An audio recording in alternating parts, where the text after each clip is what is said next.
This is K.O.P.A. The roar, the pride, Brothers in boots, we stood side by side. We built the league. we built a name. We played for love, not fortune or fame. This is K.O.P.A. Our hearts are song, the spirit leaves, it's never gone.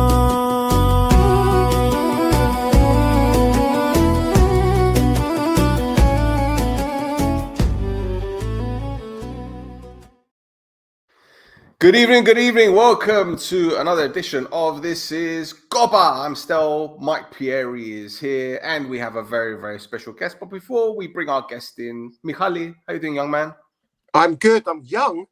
I'm good. I haven't been called young for a while. I'm all right, What mate. do you want me to call you? Pushtoyero? I'll call you Pushtoyero, not a problem. No, less than a push. Just you can call me Yero if you want. What am I, 10 years older than you? I'm older. I'm 6 years from retirement. 6.5. Hey, you said it, not me, man. I'm just trying to be nice here. I just Anyway, introduce our guest. Yes. So we have Andy. Andy is old friend of ours. Another K.O.P.A stalwart. Someone who is going to tell us an amazing story today. Andy played in K.O.P.A. He then went on to help form one of the clubs in this modern era, which is it's an amazing story, a beautiful story on the back of tragedy. And Andy went on to manage as well. And Andy was a good player in his day. Andy was decent. And I remember him at Anothos's. You won the league at Anothos's, if I recall. And I think the year later, I was assistant manager of the same team. But yeah, so Andy, great to have you on the show. So yeah, tell us about your early memories of K.O.P.A. How you doing, boys? Good. Everyone all right? I just wanted to say, first of all, this has been brilliant, this show. I've been tuning in, seeing some of the legends coming on here, the names of the legends throughout the K.O.P.A League history. And yeah, it's been brilliant, guys. So well done, Still and Mike, for bringing this back, man. The football's Andy, not there. Yeah. We've gone full circle as well, because 13 years ago, we were doing a different podcast, weren't we? Yeah. Right. Yeah, And here we know. are. Oh, we're missing one, Stafford, Yeah. my cousin. But he's more than welcome to jump on as well. Yeah. I'm sure he'd like to do it. But yeah, full circle, man. Yeah. It's know? brilliant, mate. It's been brilliant. I mean, speak to a lot of people. They've been tuning in, listening to it. And like I was just going to say, the football's not there anymore, but this is like bringing things up, memories and stuff like that, which is great. So well done, boys. Excellent. Well, on Saturday night, we're at a charity ball for really, really good, an amazing charity. And how many K.O.P.A people were there? And Oof. every single one of them came and spoke to me, spoke about this pod. Yeah, it's brilliant, mate. It really is good. It really is good. Yeah, we appreciate the love, but it's because K.O.P.A is about stories, about individuals, about families, about clubs, about games, about situations, about eras. And yeah, so Andy, tell us your early memories of viewing K.O.P.A. Wow, early memories. My early memories are probably around 5 or 6 years old. My dad was part of the Anothos's committee back then, with a very scary manager Anothos's had back then. He actually used to scare me. He was a proper headmaster. His name was Vagnava, Greek guy. People in the chat or whoever's listening will, from the old school K.O.P.A, will remember this guy. I heard he dished out a few bucks as well to players, from what I heard. But yeah, so my early memories is my dad taking me to New River when they had the dugouts to watch Anothos's. Anothos's were like, every player there was like my hero, man. Like, they had such a good team. I think they won the league as well in that era. But that era of K.O.P.A, I tell you now, if there was social media around, it would have blown up, because that was when I was going at a young age, that was one of the most competitive eras in the K.O.P.A League. Anothos's, Eleftheria, Salamina, Athletic, obviously Omonia were in there as well. But my dad was part of the Anothos's committee, so we used to go there every Sunday without fail. I'd be at New River, Market Road, Broomfield Park, used to do all the rounds because it was nice because kickoffs were staggered as well, so you could get to one match after another. And we used to spend the whole day with my dad until the early evening watching Greek League, K.O.P.A League football.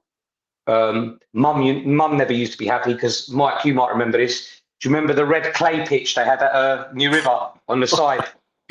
So we used to go and play football like in a normal tracksuit and all come back red, like sliding around in the red clay. And still see some of the boys that we used to play football with then at that age, and they all remember their memories. So yeah, that was my early memories. And then obviously my early playing days in K.O.P.A started off, I was playing for Enfield FC, which is now called Enfield Town. And there were snippets of news coming that they were going to form the K.O.P.A Youth League.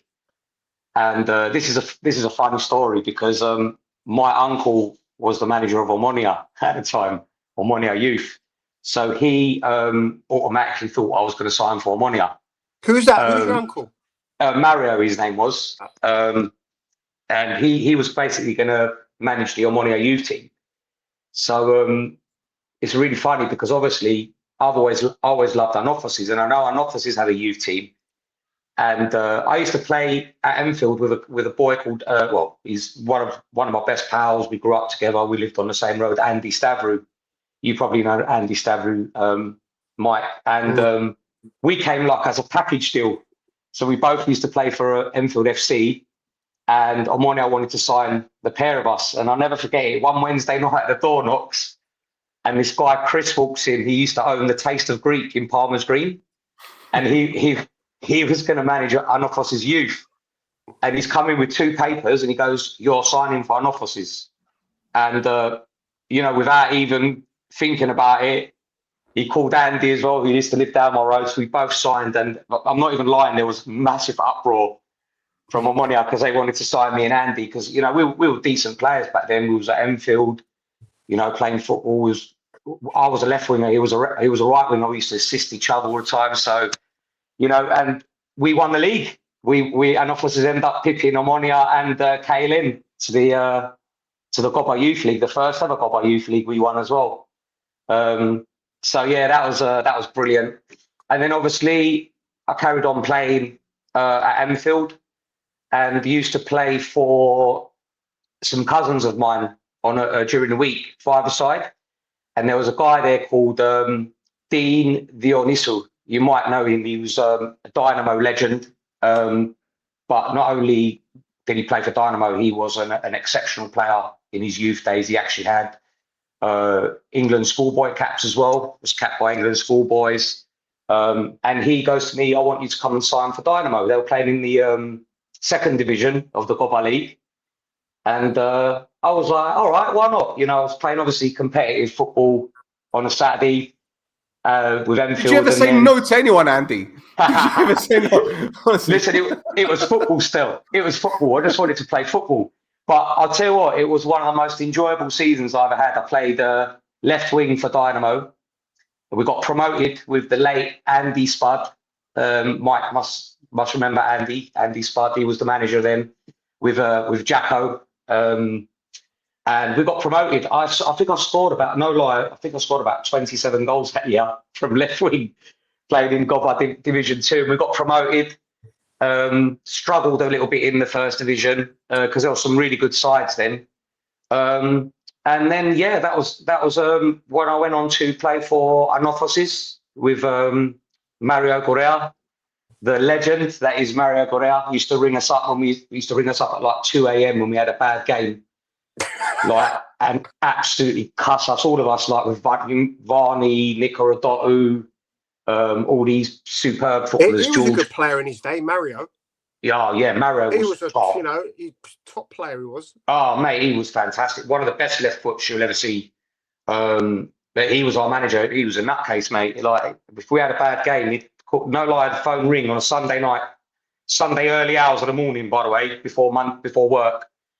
Get on the phone and be like, "You were shocking today, son. it was like the Alamo were running towards you. It was like that sort of manager. He was mad, but You know what? I remember a story with Mario because when he stepped down as manager and Alex Parsons became manager. yeah, that's And right. Yeah, Alex was player manager. Alex was still player. Alex was a really good player in his day. Another good, great left foot as well. And he says, yeah. Mike, I want you to. I used to play with Alex 7-a-side. And he goes, Mike, I want you to be my assistant. And I thought, oh, assistant, really? Do I really want to get involved in men's football? And he goes, just come and you help me out, whatever. So I thought, yeah, I agree with you. I'll come. He put up a good case. Good team. You know, Varney played as well. Yeah. So I thought, yeah, okay, yeah, I'll come. And Alex was playing. I'm on the sidelines. It was a cup game, and Onothos lost. Mario was in the stands. He wasn't involved or anything. He did like giving it up. Yeah. He came into the change room at the end. Oh my God! It was. I thought, what the hell? It was name a swear word and any made up. They were there. Okay. Yeah, that was Mario. If we're talking decibel levels, okay, this was more than a jet taking off. He absolutely tore a strip of everyone. What are you doing to the name of our Nothoses? You should be ashamed of yourself. This is not where we're about. You lot think you know it all. I think I should come back. Everything. I mean, he was a great character, Mario. Great character. Yeah, he was a great manager as well. He was a brilliant man manager. He'd get the best out of that team. To be fair, that Anophlos's team, when we won it, we weren't really favourites to win it. The year that we did, Salamina were probably had better individuals than us, but we had such a fighting spirit in that team. We'd go to war every weekend to play for that guy. So yeah, that was an enjoyable time playing in the K.O.P.A League with Anophloses, winning the youth league and becoming the K.O.P.A League winner in the men's. There's a nice little trophy from my cabinet at home. Yeah, nice, a little double for me. Yeah. You know, so on that youth league, because you're a little bit younger than me. I remember my mate was playing for. I think it must have been KLN, and I was just playing with them. I think it was during training or something. And the manager there, I won't say who it is. Aggie. He's still around, right? Yeah. And he goes, well, come and play with us. Come and sign for us. And I went, I can't. I'm overage. I'm my best mate. He was like 15, 16, and I was 18, 19. He goes, come and play for us. He goes, no, I can't. I'm overage. Don't worry, we'll sort it out. Yeah, standard. Yeah, no, that was brilliant. That K.O.P.A Youth League. That was the first year they did it. I'm not sure. After we we could only play there 1 year because of our age. So a lot of us had left. I don't know. You might tell me. Did that go on for a few more years? That K.O.P.A Youth League. I can't really remember. Because of you had to be under 18, wasn't it? And then because a lot of the players were 16, 17, they went into the first team, and then there weren't enough youngsters. And then obviously you had other youth teams, like Omonia Youth was going to be about, and so on. And I think Apoel had a youth team, Olympiacos had a youth team, Panathinaikos had a youth team, and they just started playing in the local leagues. That's right. Yeah. So I mean, it was good. It was good for the few years, but it was brilliant. I mean, the first year, the amount of people that used to turn up to watch games. There's all the games were played at New River. They were either on the grass at the back of New River, or they were on the AstroTurf. And again, the kickoffs were quite staggered as well. So if we won our game, then we would go and watch our competitors play. So the whole team and all the fans, it was brilliant. It was a really good idea at the time. But as you said, when we won it, a lot of us moved on to the first team. Anophlos's. They took me and Andy Stavry went to the first team, and a couple of other boys, and that's where we started playing in the men's league. So Andy, this men's league, what difference did you notice in terms of the physicality and everything? Obviously, it's a big difference from youth to men's, but suffered my first big injury in the men's league in the Greek.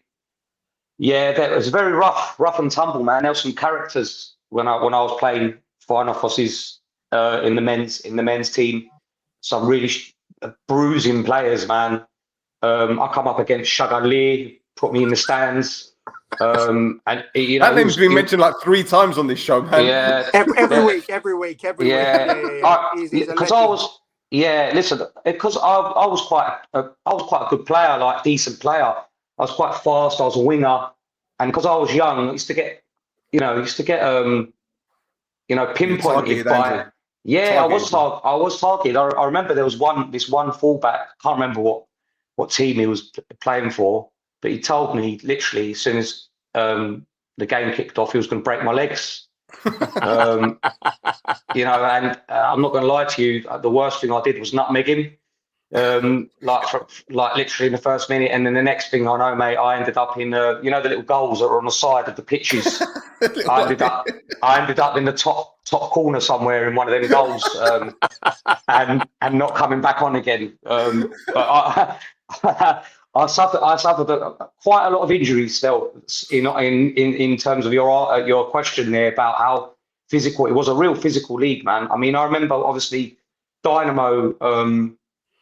Dynamo was probably like the first, real encounter I had. It was Division 2, so it wasn't as high quality as the Division 1 of the K.O.P.A, but there was some proper bruising players in that division. But I flew through that division. It was really nice to play in it. It was a nice introduction to men's football. I mean, before I went into the first division, really. So, hang on, you won the league in your first season in men's football, right? No, with Anophysis I won. I won the. Was that your first season in men's football? Dynamo was the first club I played for in the men's Right. Okay. in men's league, and then I went off to Anophysis basically. And you said that was Division 2. Yeah, we started in Division 2. Yeah. Right. So there was two divisions, I think, wasn't it, Mike? What? Correct. But both with eight teams, I think. Was it 10 teams? I can't remember. Depending the years, there were I think 1 point 12 and 10, if I recall. Yeah, but it was the top two. Top two went through in and it was us and a team called Leighton, who are a proper another bruising football club. I played against Frank McAvenny still. I played against Frank McAvenny. I couldn't believe it. It was mad. He wasn't great, I'm not going to lie, but it was still Frank McAvenny. He had a bit of a Gillian back then, didn't he? Yeah, a bit of a Gillian. Yeah. But yeah, it was still quite a competitive league. I tell you what really used to open my eyes was how many fans used to turn up to the games to watch. Hundreds of fans used to turn up and watch, even in Division 2 matches. And it was really, it made you feel like you was a pro sort of thing, like turning up on a Sunday at New River or at Broomfield Park. Stands used to be full all the time, and used to have to perform. Used to get coated as well by some of the fans on the touchline. Did you ever get your best thrown at you? Nah, I'd have eaten them. I'd have started catching them and eating them, but I used to live close to New River, so every now and again I go walk past New River on a Sunday morning, and I'd see all these people playing football. And obviously at the time I didn't know what was going on, and as time progressed, I knew that it was the K.O.P.A league, and there were teams and people that I knew that were playing, but it was packed. Yeah, it really was always busy, and you just wouldn't imagine it for a Sunday league game, but obviously it was a community thing, Yeah, I mean, I'll be honest with you still. When I was a kid, when I used to go with my dad, it was even more fans used to turn up to when I played. Or don't get me wrong, when I played, there was still a lot. There was still a few hundred people used to turn up for games. But I remember when I was a kid, when Anophysis used to play in the big matches, being on the sidelines at New River, say, the whole pitch, it wasn't just one side. We're talking both sides, behind the goals. It was like a mini stadium going to watch, football matches. It was crazy, man. And they had the railings behind the goals as well, didn't they? It was there was them days when I was much younger, the K.O.P.A league, well, that was a proper football league, man. But it was a cultural event. You didn't have no social media back then. You'd have reports in the newspaper. You'd have people talking about it on the radio, in the Yeah, cafés, in the factories. It was that connection to back home, wasn't it? And yeah, people wanted to, they met their friends, they made friends at the football. Football was a binding yeah, occasion for the community back then, and it was amazing. But you know what, people talk about K.O.P.A being this community event, but do you know what, Andy? And this is for people like you and the managers. It's the players and the managers that made it as well. It's the personalities and the yeah, teams and what was on offer. People not turn up if it was rubbish. yeah. No, They definitely. wouldn't. They wouldn't. Oh, People would my, not turn up if it wasn't people that they knew. They were going to see yeah, friends as well. So it was almost like a perfect storm. It was the yeah, perfect time with the perfect people in a perfect era, and it was a wonderful, wonderful time. And yeah, reminiscing. yeah. It's fantastic to hear these stories. Yeah, it was great because you used to have. I mean, I'm sure you went to a few. There was dinner and dances. We used Yeah, to loads of like them. with like with our offices when I was a kid. Like I remember they used to do like every couple of months. We used to go to the clubhouse and they used to put the shovelers on, and we used to play football. Like I used to play like them offices players when I was a kid. They were like my heroes still. Mm. That I used to look at them as like how we used to look at our teams that we support now in the Premier League. Like I used to look at all of these guys when I was a kid as like my heroes, and to go out to the clubhouse and play football with them, on the pitches while the Suvlers were going on. It was a great upbringing, man. That's probably where football took me hostage. Like from going to the K.O.P.A League as a kid with the old man, and like I said, literally the whole day. It'd start off at like 10 o'clock. We'd get home at like 7 o'clock after watching 3 or 4 games of football. It was brilliant. Well, Andy, you mentioned these things being on the radio, these matches and everything being discussed. I was doing some research online earlier today. I sent this to you. There's this magazine that was available online, this PDF document, and there's so much information. I mean, as you can see there, K.O.P.A review, K.O.P.A review 2012, 2013, and it's got league tables, breakdown of the clubs. It's incredible. And then if I keep going about. There's a few other profiles. You just missed me. Go back. Where? Oh, there he is. Top There right. we go. Look at that. Fresh-faced Pieri. Wow. There's Costantino Rossi. Come on, man. Yeah, Roos. And then you got a breakdown of clubs, and it's got the squad list. And I even recognize some of these people. Like, I didn't know you played for this club. Like, go back one, Stel. Go back one. Go back one. This one? Yeah, so George Sifonyoz, the guy on the left. Yeah. Oh, what a player. He still plays now for Olympia in the Premier League of the Barnet Sunday League. Now, I refereed them, I think, either last year or year before, and I think he's in his 50s now. And as referees, we have to choose man of the match. And I just went to their manager, legendary manager of K.O.P.A as well, Steve Sinner. I said, Steve, my man of the match today says George. I mean, how? He's just still doing it. He's so good. Top players in that picture. Yeah, he's one of the many players that were so talented, man. Such good footballers, man. And all used to play like quite a high level outside of the K.O.P.A League as well. Yeah, you know what I mean? So he was top. Yeah, there's more familiar faces. Like Simis is there. Mm-hmm. You got where else? Who else have we got? Mario Christou, Mario Nick there. Kefala. That's brotherhood. That must be brotherhood. Yeah, that's brotherhood. Yeah. You got so many, man. So many. Maronites. Yeah, look at that. Yeah. It's phenomenal, man. It was good, man. It was really good the way it was all set up. I wonder if anyone's watching that recognizes their face or they know someone that knows someone. They must do. This is what I'll say, Stel. This is what I said to you a bit earlier in the show. Imagine, I could just imagine now if there was social media back then when, like I was a kid, mate. Some of the games, the rivalries, like you're talking top matches, mate, with 11v11 of top quality players going at each other. You know what I mean? As I got older, and then obviously we'll move on to Pantel, it sort of filtered out the quality of players filtered out and becoming, it wasn't as good as as back in the day when I used to watch it, and even playing it earlier on with Mario at Anopos, the sort of the quality filtered out a bit. There were still some good players there, but back in them days, mate, some of the footballers were phenomenal. Why do you think the quality dropped, Andy? I just think the desire I think the desire of players not turning up Sundays to play football. You know, that's my opinion of it, really, of why it filtered out. You know, I remember when we used to like when a teammate never used to turn up to training.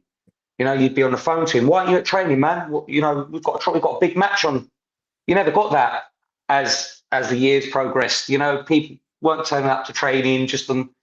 I mean, Mike must have experienced a bit of that as well. You know, but the enthusiasm was never the same as like when we played in my era.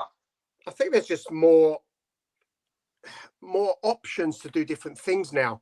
Yeah, there's more distractions. So if you're going to try and build a team with young players, there's just so many distractions. Yeah, exactly. And back then, the community aspect was really, really strong. Yeah, that's right. And also, there's just more opportunities as well. I mean, some of those players back in the day, even though they did go on to play for different steps in the football ladder, now at a younger age, you'd be at a pro club. Yeah, you'd be at a pro club and an academy. And you wouldn't be expected to play on a Sunday for a grassroots Sunday league team. Yeah. You just wouldn't. So that's taken that away as well to an extent, I would say. Yeah, definitely. You've got all lots of development centres now, pre-academy centres and stuff like that. Yeah, no, definitely. But, you know, that's sort of what happened later on with K.O.P.A, you know, and ultimately it's not around anymore. Because I don't think the passion was there as what it used to be. So, Andy, one more thing before we move on. When you were playing, you mentioned that season with Anopos when you guys were very, very successful. In the times that you were playing in the K.O.P.A League, the first division, which teams impressed you most? And were there any standout players for specific teams? Oh, man, there was the year that we won it. You obviously had Salamina, Omonia were a good side. KLM were quite competitive as well. We used to have some good games with them. Standout players, probably all the older players now. I mean, I speak to Tony Ponu a lot, who, you know, we were on a WhatsApp group, and he speaks about how amazing he was as a footballer. But to be fair, you know, I've heard stories about Tony. As like one of the best players to play in the K.O.P.A Tony's League. Coming on. Tony's going to come on with Demi. Demi. You need to get. Yeah, I spoke to Demi on Sunday, and and I told Stel that Tony's up for coming. In fact, I think if I'm right, there was a we're on a Monia Vets group chat, and Tony was saying, I must be one of the only players who's been like played in 4 different decades. And Chris Harley said, what about me? I probably played in 6 different decades, and it's these sorts of stories. Exactly. Demi and Tony are coming on soon. Yeah, so like them boys used to play. Obviously, Tony was a little bit older. You know, there was just some good. It was just real competitive. Still, there was not really anything stand out. Do you know what I mean? It was just you knew every game that you were turning up to on a Sunday, you were going to get kicked about. If you didn't compete, you were going to get beat.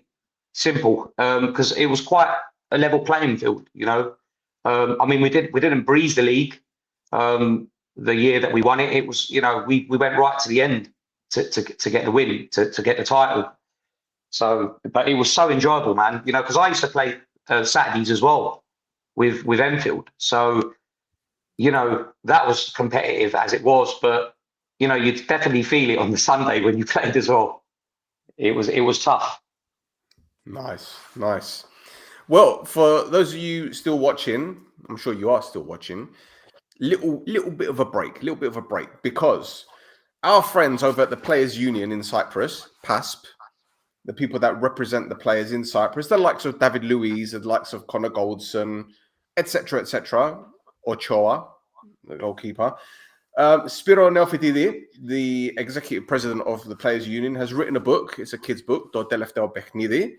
and it's very nice. It's very good. If you got any kids that want to read Greek, I don't know, material, we've got 10 of these books to give away. So what I want to say is, anyone watching the pod right now, leave a comment at the end or whenever you want, and just tell us your K.O.P.A stories, and that's your entry into the giveaway.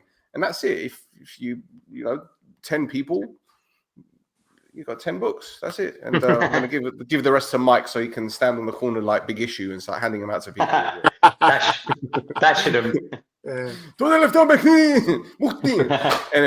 Anyway, so Mike, lead us on. Yes. So you've done your playing career. Take us on after that, then and talk to us about the Pantel story. Yeah. So obviously, carried on playing and stuff like that, and then I used to play. My dad used to have run a Sunday league team, and I used to play with the late Paul Michael. So me and Paul used to play Sunday league football, absolutely tear it to pieces. It was the Edmonton District League, and we used to play with like my dad's team. We used to love it. We didn't even want to play for the A team. We wanted to play for the B team. It was much more fun, it's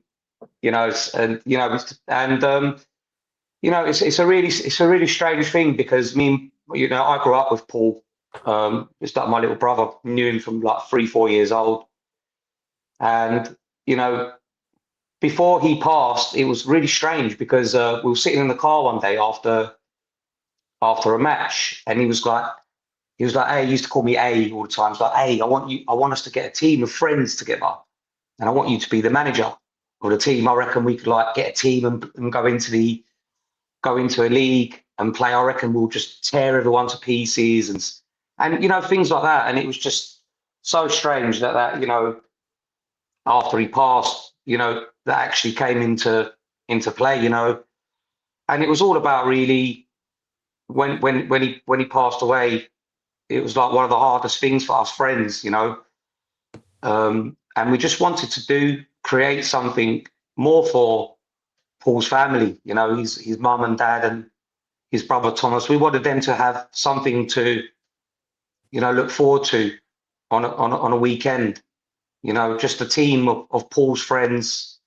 It was really a tough time, but doing that team, gave us some hope, not hope, sorry, but that's the wrong word to use. Just gave us something to look forward to, and I'll mention the names, Paul's close friends at the time he used to play football, Manos, Julio, Christian, Peter, Christo, who we got to manage the team. And then Charlie Perdios, he helped so much, to get the team up and running. And obviously, because it was a late thing, we started off in the Edmonton and District League. And, what followed was just an amazing story, man. It was literally all of Paul's friends on a Sunday with Mel and Andrea, Paul's parents. And Thomas was only 15 at the time. We got him involved to play as well. And we thought he was just going to be a bit part player, but he ended up, playing most of the games, men's football at 15 years old, little Thomas. And, all of Paul's family, people from Cyprus were coming over. The Edmonton and District League had never experienced anything like this before. We're talking, I'm not even exaggerating here, I'm talking like 500 fans almost every match for a Sunday league game in the Edmonton and District League. But it wasn't just winning the games. It was just it was for Mel and Andrea just to see a smile on their face, on a weekend, something to look forward to. And trust me, all of us, man, come Sunday, we were like war animals, war. We wanted war. We wanted to go out there and perform and play so well. And it was really strange, because I've played for a lot of clubs, but I've never played for a football team like that before, in terms of what it felt to play football for someone, to represent someone, and to do it with all of us together as Paul's friends. And bear in mind, some of Paul's friends, not many played 11-a-side football. A lot of them used to play like 5-a-side and stuff like that with Paul. We went straight into an 11-a-side, team, and we in our first season, guys, we won the cup, and we played over at Jubilee Park. And I'll never forget it, man. It was like there was I'd say there's about 1,000 people there. I mean, even the Edmonton and district, the what they called, the chair people, the people that on the board, the committee. They were saying they'd never seen anything like it before. I mean, the club was formed in, was it 2002, 2003? Yeah, no, it was literally like it was after Paul passed away. Like we formed it like 2 or 3 months later.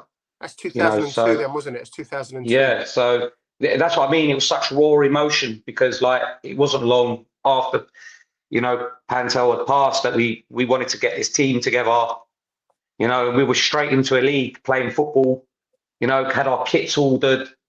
It was, we wanted, Mel wanted us to wear white kit with white shorts and stuff, and it was just fantastic, man. And then the merchandise was coming, people like walking in the streets of like North London with Pantel FC hoodies and jackets and hats and scarves. It just went mad. It was amazing, man. It was, we all felt so proud, and we all hoped, and I'm sure that Paul would have been proud of what we'd done, because you know what it was, boys. It helped us as well. It gave us something to look forward to on a Sunday, and I'll never forget it. I was working, and on the Monday, all we used to think about was, can't wait for Sunday, can't wait to play for Pantel on Sunday, and that's how all of us felt. It was a great feeling.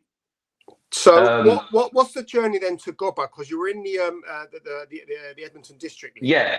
Why then K.O.P.A? Was that just a natural thing? Was that? Yeah, I think you thought you were good enough.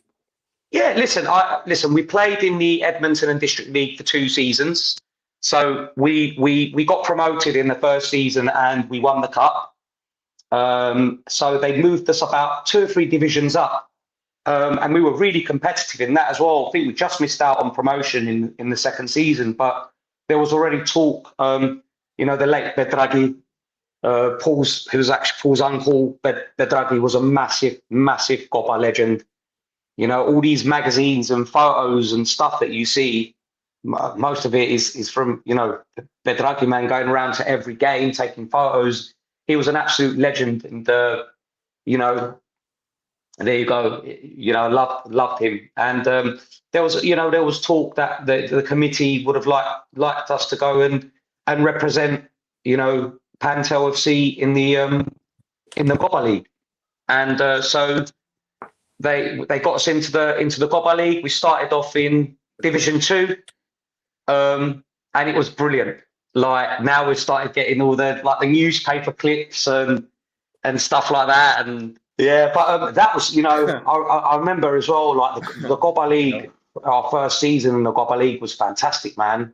Like, again, lots of fans used to come and turn up, and Paul's uncle was managing us at the time, Nick the gaffer, we called him. He played actually in the first season when we formed the club, Paul's uncle. That was a lovely story as well. He was one of the older lads, and played a few games, got injured and stuff, and obviously because of his age, and he ended up going on to manage us in the first few years of the K.O.P.A League, and we got promoted in our first season. So we went into K.O.P.A League Division 1. And then it was all about, to be honest, lads, it was a bit of a struggle in Division 1, quality-wise. Tough, wasn't it? Yeah, it was really tough. But you know what? Fair play to all of us. We all still battled. We all gave everyone a game. We had so much heart and passion, man. And that's one thing that I will always say, that the best team I ever played for that was Pantel FC. Andy, fast forward to went back down to Division 2, and yeah, I hope you remember that this was a date. 2007-2008 season. I think I remember it because it was people were so happy for you guys. What? Go on, tell us. 2000-2008. What happened in Division The Two? the cup final. There you go. Oh mate, that was a little bit of a bittersweet story for me, man. So we played. I've forgotten what they were called in the semi-final, man. Oh, I don't know. I can't remember what they were called. They were a newish team, and we beat them on penalties. And I scored one of the goals, and it was really weird because the scorer of the fifth penalty that got us into the final was actually the scorer of the goal that got us into the final in our first ever season. Jason, his name was, and we went on to play Rizzo K.O.P.A in the final. But as the final whistle went, the penalties were taken and we won, I sort of started trooping off because I knew I was going to miss the final, man. Because on that day was my son's christening, Mikey. Oh, wow, really? Yeah, it was Mikey's christening. And I was so gutted, man. Like, I wanted to be part of that day, but the boys brought the cup. They won the cup, man. They won 1-0 against Oscar Rizzo, or a good side. They were really good side. Yeah. They were managed by Dino, and they had a lot of good players. A few ex-Pantel players as well played against us in the final, and we won 1-0. I was at the christening, getting the every minute update, and it was even just waiting and listening and reading the messages.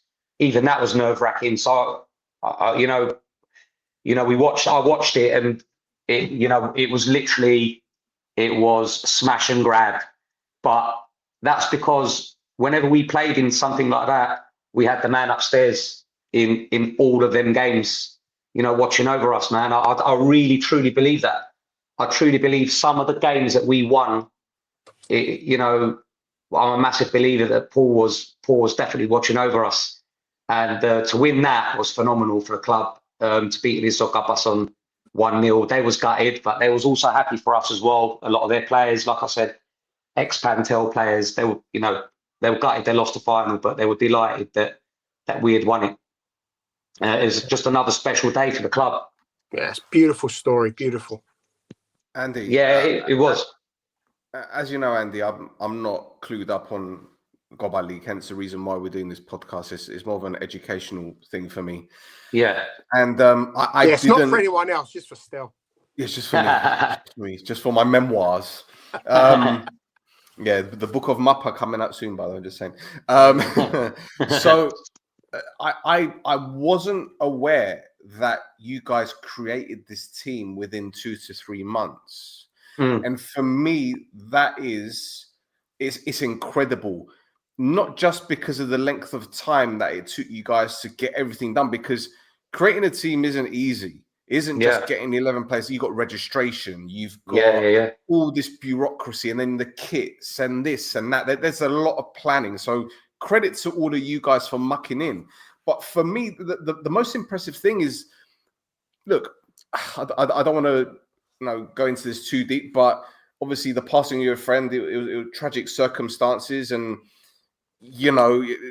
to have that mental strength and the determination to get this done, to fulfill his dream, because it was his dream, as you said in the conversation we had with him in the car. Crazy. I think that it's phenomenal, and this is something that needs to be discussed in detail in terms of how everyone it just galvanized everyone in the sense that we're gonna make our mate's dream come true. It's phenomenal. Mike, listen, you know about club management and administration, Mike. Doing something like this isn't something that you could just or you get a magic lamp and rub it and you get your 3 wishes. It's not like that. Listen, when there's something which is when you look back, when you're in that era, especially when Pantel came about, and I'm being genuine here. There was, when you won the cup, the neutrals, people didn't have, weren't a Pantel fan or a Rizzo fan, whatever.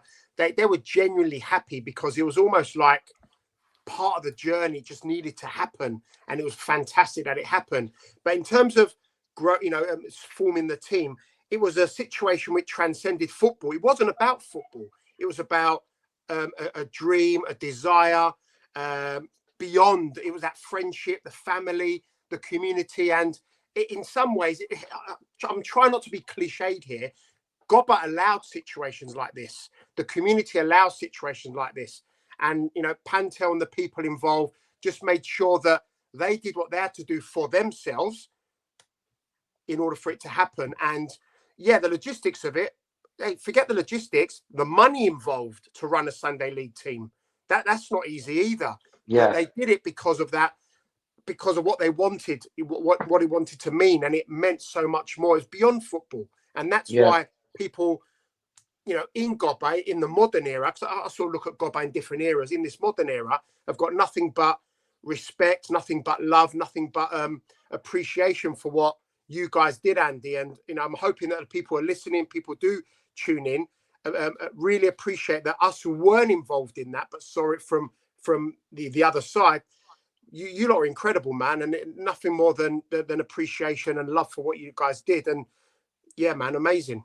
Andy, how old were you guys as well? How old were you guys when this team was created? Well, kids, man. Like I was 23, 24. Right. Young. And most people are 23, 24. Yeah, completely different and Paul's friends obviously were his age, like 21, 20, 21. 21, didn't he? He was 21, wasn't so 21 to 23 years old, man, creating the team. Come on, and man. it wasn't just, and the thing is, still, it wasn't, getting. I'll be honest with you, getting the team together. Everyone was on it. Bang. I mean, we even had in the first season, we couldn't even sign everyone that wanted to play for the club. We just got the core of Paul's friends, and then a couple that played with Paul in different, different leagues and five sides and stuff like that. But it wasn't just that. What was also incredible was the committee. The committee members were Paul's family, and what they did for us players was above and beyond, man. It was phenomenal. Like it became a family automatically, man. A family. Everyone used to be together everywhere. Whether it was at games or whether it was a function that they used to organise us to go to restaurants to eat and stuff like that. It was the committee members just, we like I said, we just set out, the biggest set out was just to give, obviously, Mel and Andrea and Thomas just something to look forward to on a weekend, and to see all Paul's friends to come together. And I really hope that we gave them something back as well, some comfort as well. And, I'll remember a phrase from one of the boys was, you lost a son, you also hope you gain so many more. You know what I mean? All of us just, wanted to be there all the time for family. And like I said, mate, it literally became part of a family. Like everywhere we went, man, it was just, we were all together. Mel used to like video the games, and it was great because like we'd play the game on a Sunday, and then Monday night would be around Mel and Andreas watching the game. Loads of us in a front room watching the game, like Sky Sports Monday Night Football. It was great. It just felt so good, man. Just creating something like that for our friend, and especially when it was something that he had a mind to play in when he was alive. We had so many chats about it, to create a football team with just his friends, and he wanted me to manage, so, and I ended up managing Pantel as well, which was great. I loved that. I've done, I think 2 or 3 years as a manager, got promotion, got to a cup final, which unfortunately we lost to China. That was a tough game, but and we was all gutted. But again, I would have loved to have won that one. But it was just another great achievement to get to a cup final, being the manager. And I loved managing the club. It was just like one of my dreams after the team was formed to manage Pantel FC. And obviously as well, guys, it wasn't just Paul's friends. So many others names to mention. Jack Mark, who was a player for us, played for us throughout all the time he was at Pantel, and then You know, he's even created Pantel Youth now, which is great. You know, I went and watched the game a few months back, and the boys have all got their, you know, the Pantel kit on, the youth team, which is fantastic. So, you know, Jack's got a special mention. And, you know, all the other lads that, you know, that played, you know, he told me to mention his name tonight, like Matt Cushy, you know, played so many years for Pantel, you know, and absolutely loved the club. And these guys didn't even know Paul, you know, they didn't know Paul, but they felt what this team was all about. You know, so many names to mention. You know, I can't sit there and mention them all because there's so many. But it's just an example of, it wasn't just Paul's like immediate friends that were part of this team and carried it on. It was just plenty more, you know, that still carried it until obviously the K.O.P.A League went. So yeah, I'd love one day for, you know, the Pantel youth team to maybe become a men's team again, and then we can start seeing Pantel somewhere in and amongst the, you know, the Barnet League, which is now obviously starting to become a bit of a Greek league again. You know, you never know. Hopefully, evolves into the K.O.P.A again. It'd be great. But just that journey of this football club, I'll never forget it, man. For the rest of my life, it was special to be a part of. Really special to be a part of. Well, Andy, you sent over some photographs, and I'm gonna bring them up. So we haven't spoken much about your friend. What can you tell us about him as a person, character? Did he have a favorite football team? I assume that he did. What Yeah. made him so special to you, man? He was a special kid, mate. He was a Liverpool fan as well. Hey. No wonder you got on with him. No wonder you got on with him. We grew up watching Liverpool together. Brilliant player, by the way. A brilliant player. We played together Sunday League a few years.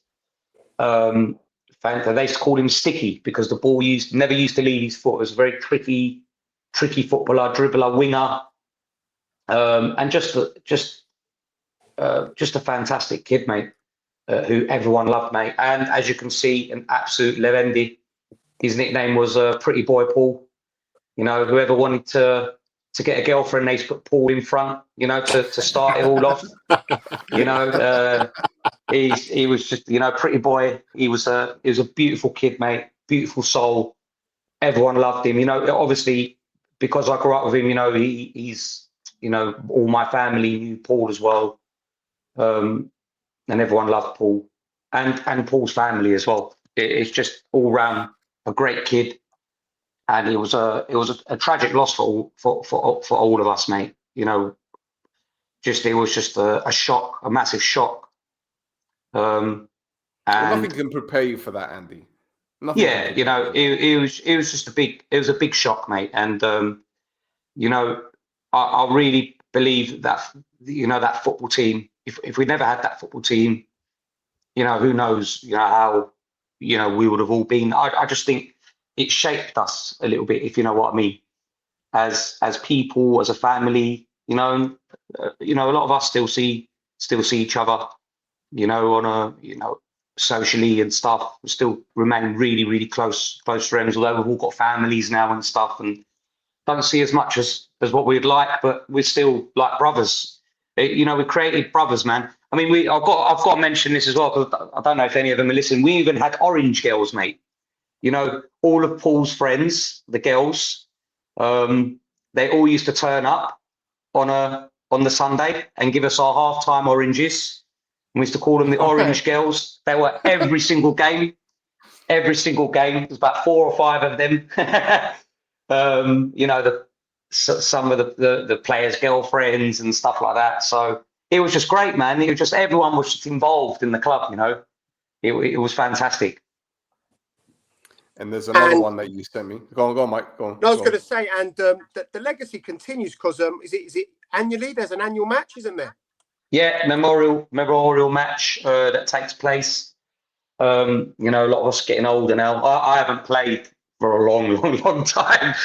I don't even think I can make a bench, let alone make a pitch. But yeah, we do a memorial game. You know, again, like Jack's been a big part of that. You know, keeping things going. You obviously got the vets team.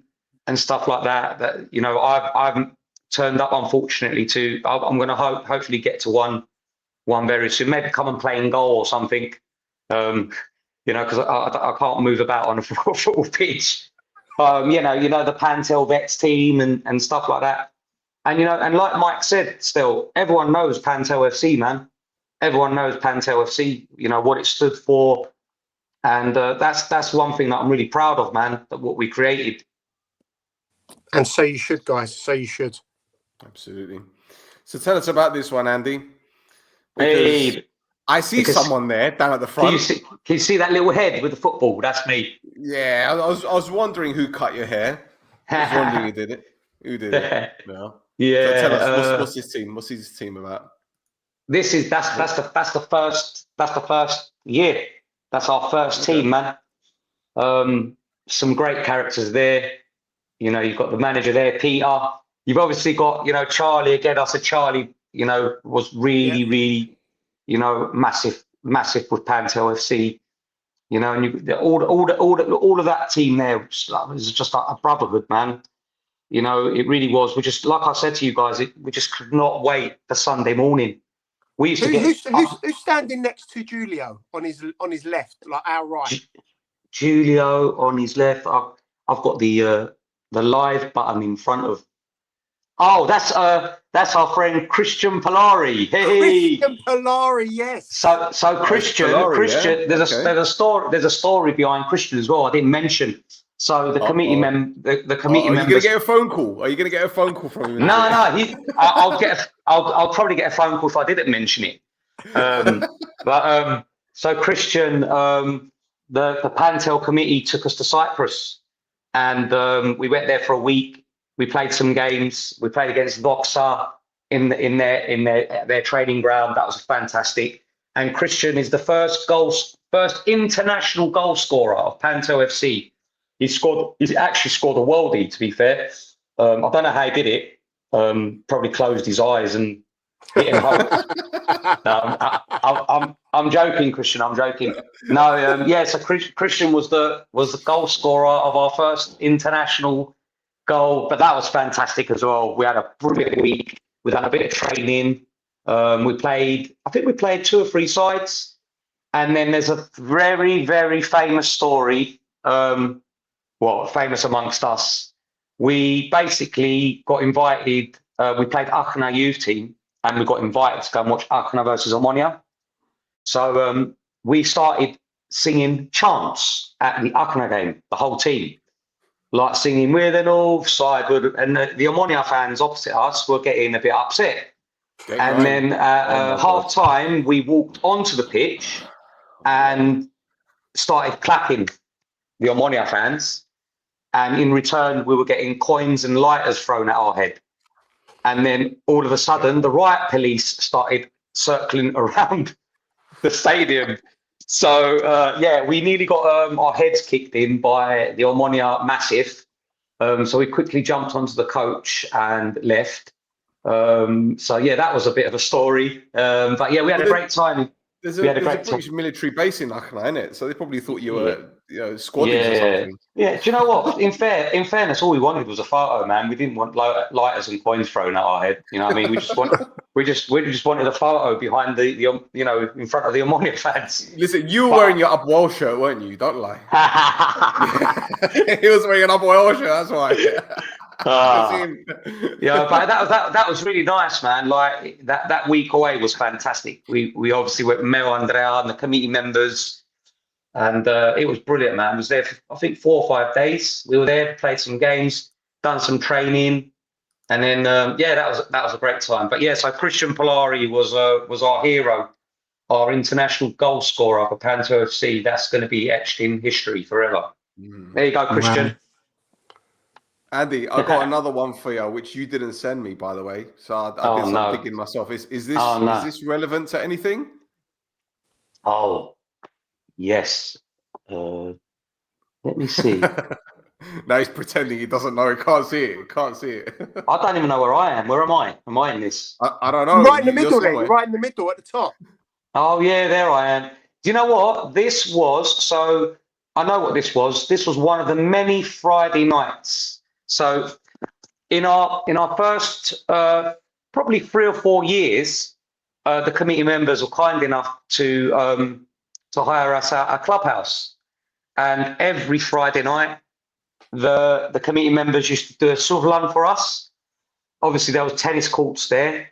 You guys might know it's Southgate. It's just before as you come off the roundabout, just there on the left. There's like is it Arnos?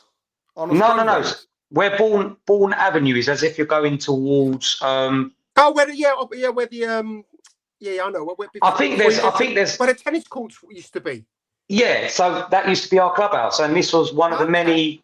This was one of the many nights that we had. Well, every Friday night we were there. We'd go to the clubhouse. The committee members. Bottom right? Is that Stav?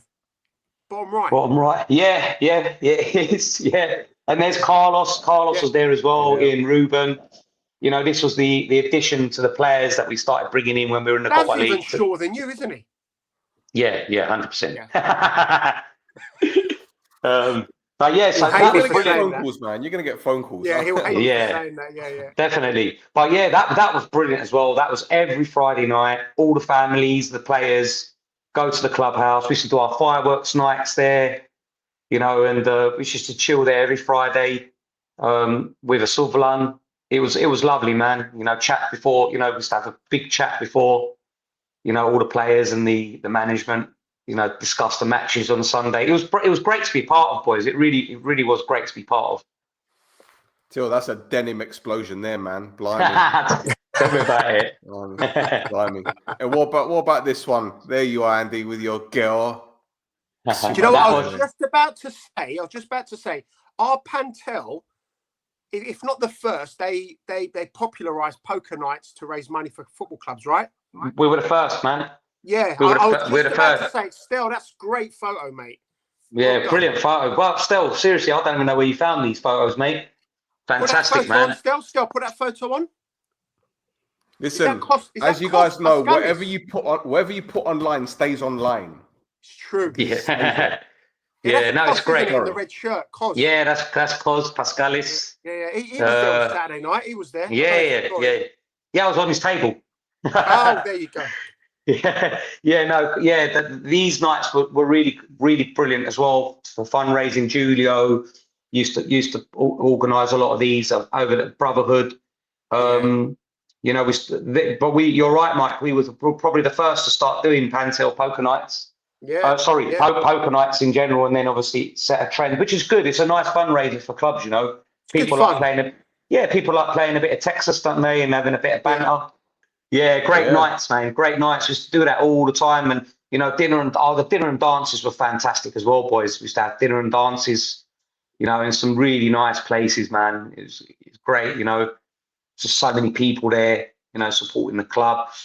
You know, I sent you a picture still, didn't I, with Pantel Forever and all the players around it. Yes. That was from our dinner and dance. No, that's what we used to have at the games.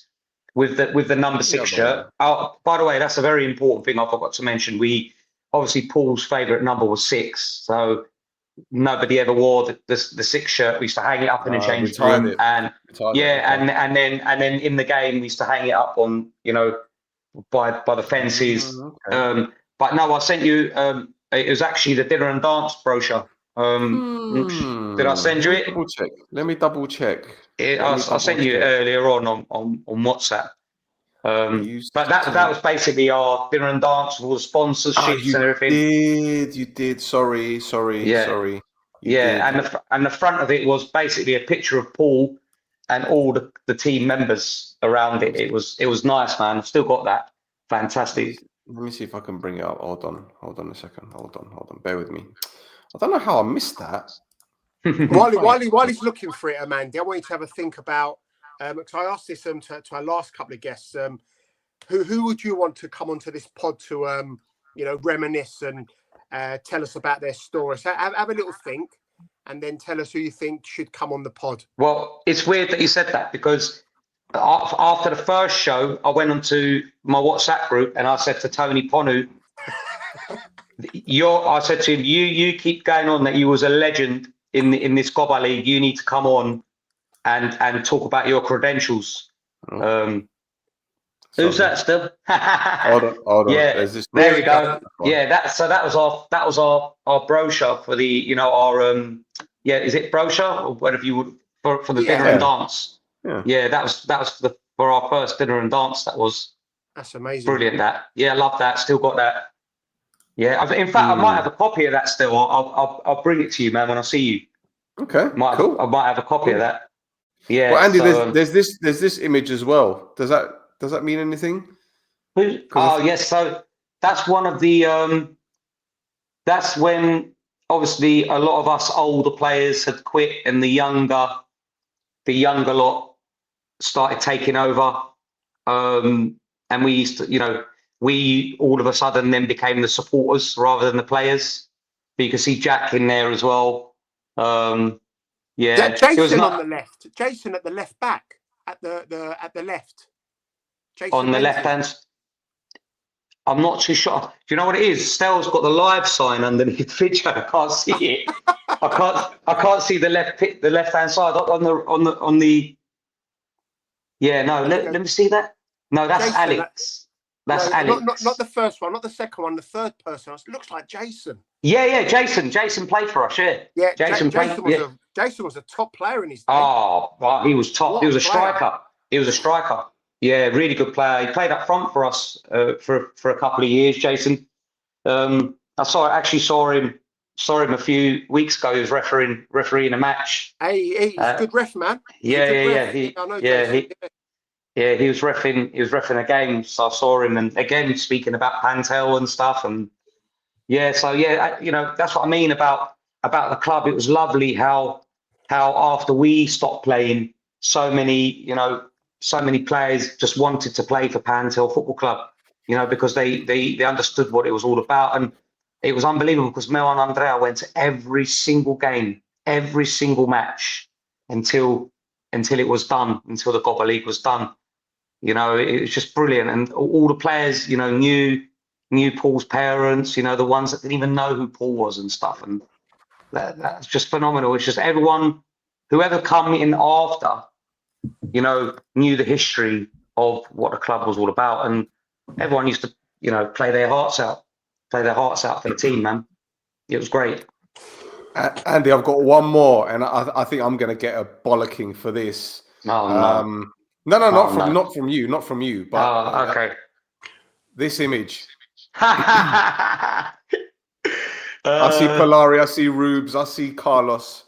Christian looks like a hot air balloon there. Listen, I didn't want to bring this one up because I knew you'd say something. Christian's going to batter me, man. I ain't seen him for years, and the first thing he's going to do when he sees me, give me a buzzo. So there you've got obviously little Thomas in the middle. That's Paul's brother, little legend. He was fantastic.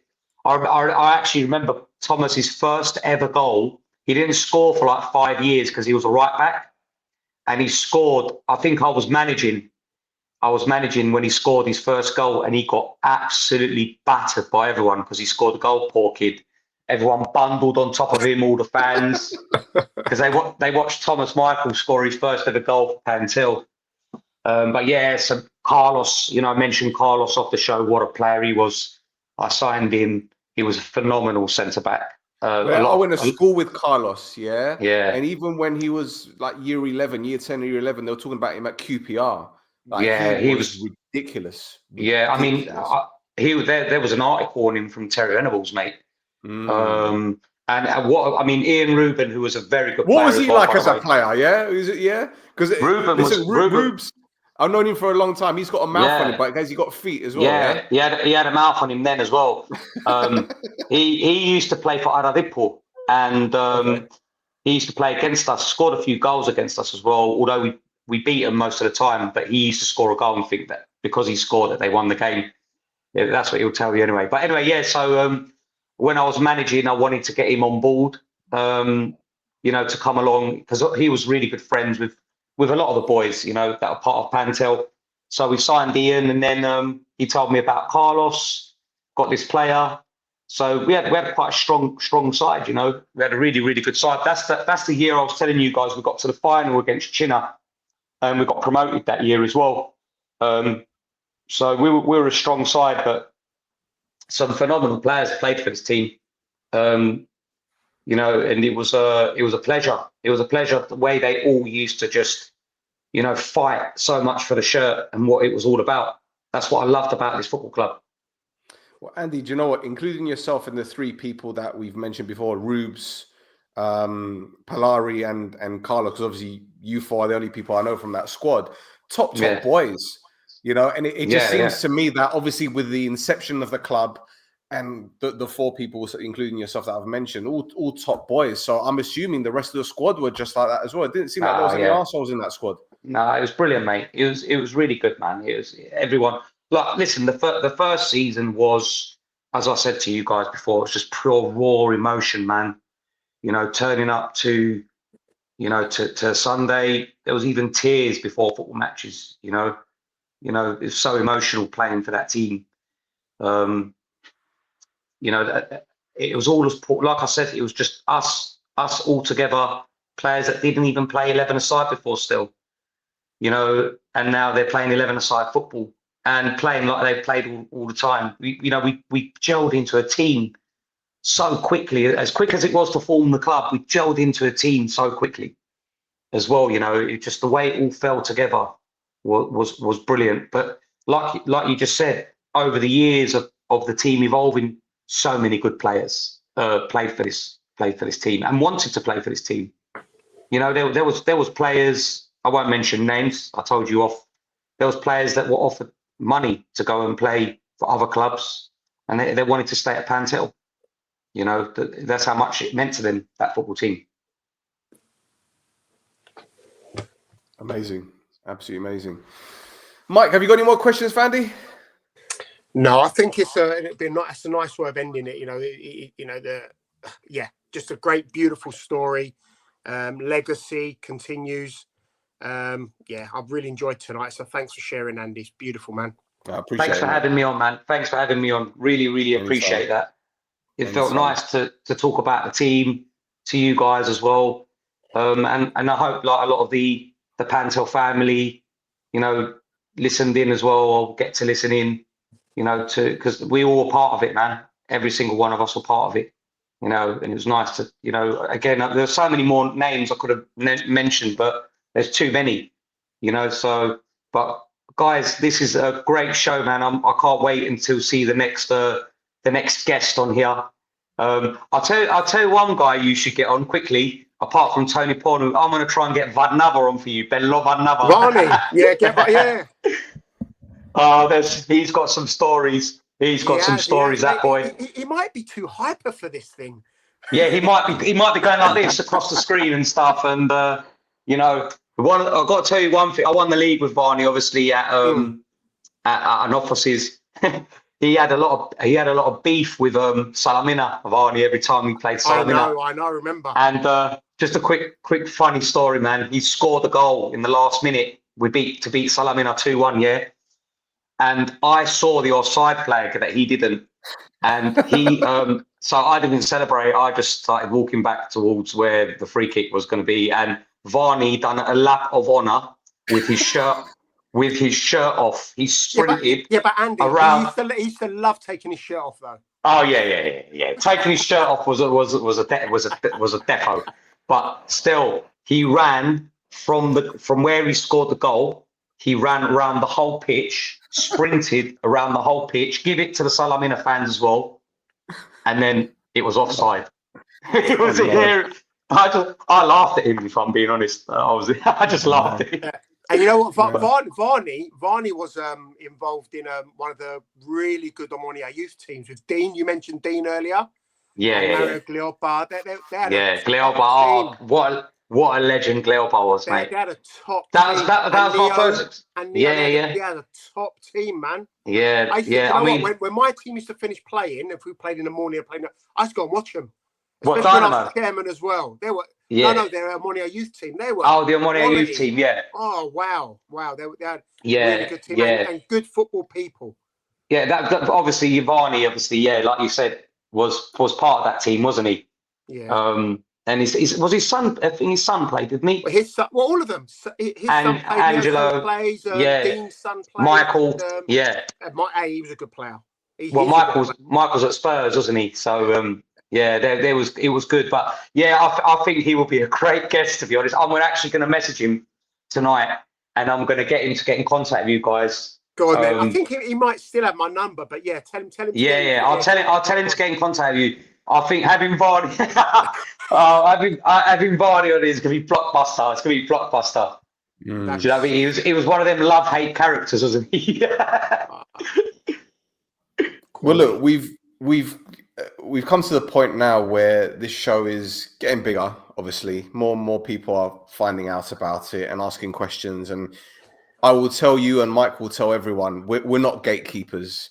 If you want to come on and talk about your experiences within the K.O.P.A League, you're more than welcome to. We don't have any grudges. I certainly don't, because I don't know anyone really, apart from you two cunts. Yeah. Pardon my language, but so we're more than open to having anyone on. And speaking of guests, I didn't want to say anything because I don't want to jinx it, but this time next week I've got a pretty big phone call with someone pretty big.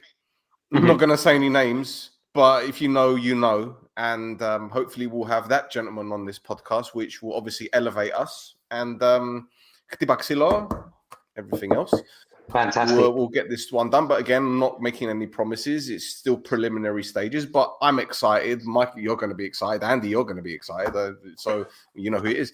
So yeah, Nick, you need to come on as well, my guy. Once that finger is fixed, you need to come on. And Christina, thank you for watching. I'm not sure if you know who Christina is. That's one of the orange girls, by the way. The orange Christina. Yeah, one of the orange girls. Excellent. You know what? Christina, you can hand us out oranges as well, man. It's fine. Yeah. I don't remember the orange girls. I refereed one game once for Pantel when I think I was managing Omonia, and they came up to me and said, "Do you want some oranges?" There you go. And you nicked them. You nicked all the oranges. Double D, very informative as always. A South London boy here, Mike. Come on, South London. He comes to Enfield regularly. He's got a cousin who lives around the corner from us, believe it or not. Oh, okay. Nick, enjoyed being part of LILA's team when he was the gaffer. Special team. Big love and respect for Mel and Andrea. Big love, Nick, man. Big love. There you go. I love Nick. He's a good boy. He's a good boy, is Nick. Anyway, boys and girls, or wherever you identify yourselves as, we're done for this week. Don't forget to go to follow on Instagram and X at This Is Mappa. We've got all the Cypriot football stuff. The national team plays on the 15th, and the Uggies Express marches on. Give Mike a follow on Instagram at Del Pieri and Lila at little_Andy11. That's it for another episode of This Is K.O.P.A. Thank you, boys and girls. We will be back very soon. Adios.